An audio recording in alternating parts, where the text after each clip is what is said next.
Welcome to the presentation of the Glen More II Chronicles. Today we open Chronicle number 7 and it's called Between a Rock and a Hard Place. This chronicle adds a number of scoring options that take place at the end of the game.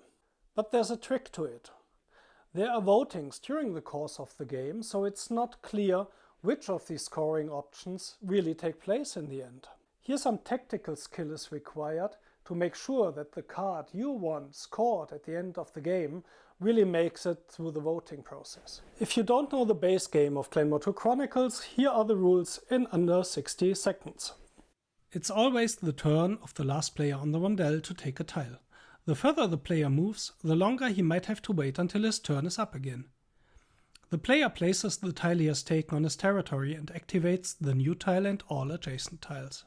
You use this to produce whiskey and resources, to take possession of landmarks and to move your Scots, besides which you are only allowed to place new tiles.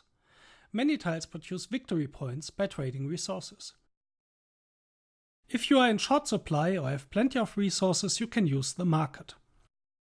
If a player takes a person tile, he can trigger a one-time or permanent effect on the clan board. After each of 4 rounds, there's a rating, where each player measures his difference to the last player in 4 categories. Number of persons, whiskey barrels, landmarks and Scots in the home castle. A difference of 1 will earn you 1 point. A difference of 5 will earn you 8 points. At the end of the game, the territory size of each player's territory is compared to the smallest territory, and you lose 3 victory points for each tile that your territory is bigger.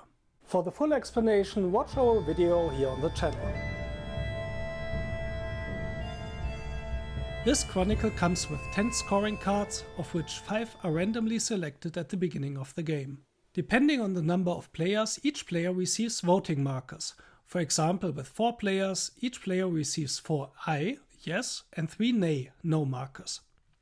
As soon as a player takes a person tile and votes are still pending, the player must call a vote on a scoring card.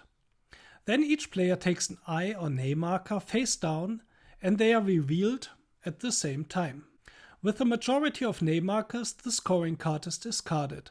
Otherwise, the 10 victory points of the card are awarded at the end of the game. The scores are varied and include, for example, the player with the most sheep and cattle in his home area receives 10 victory points.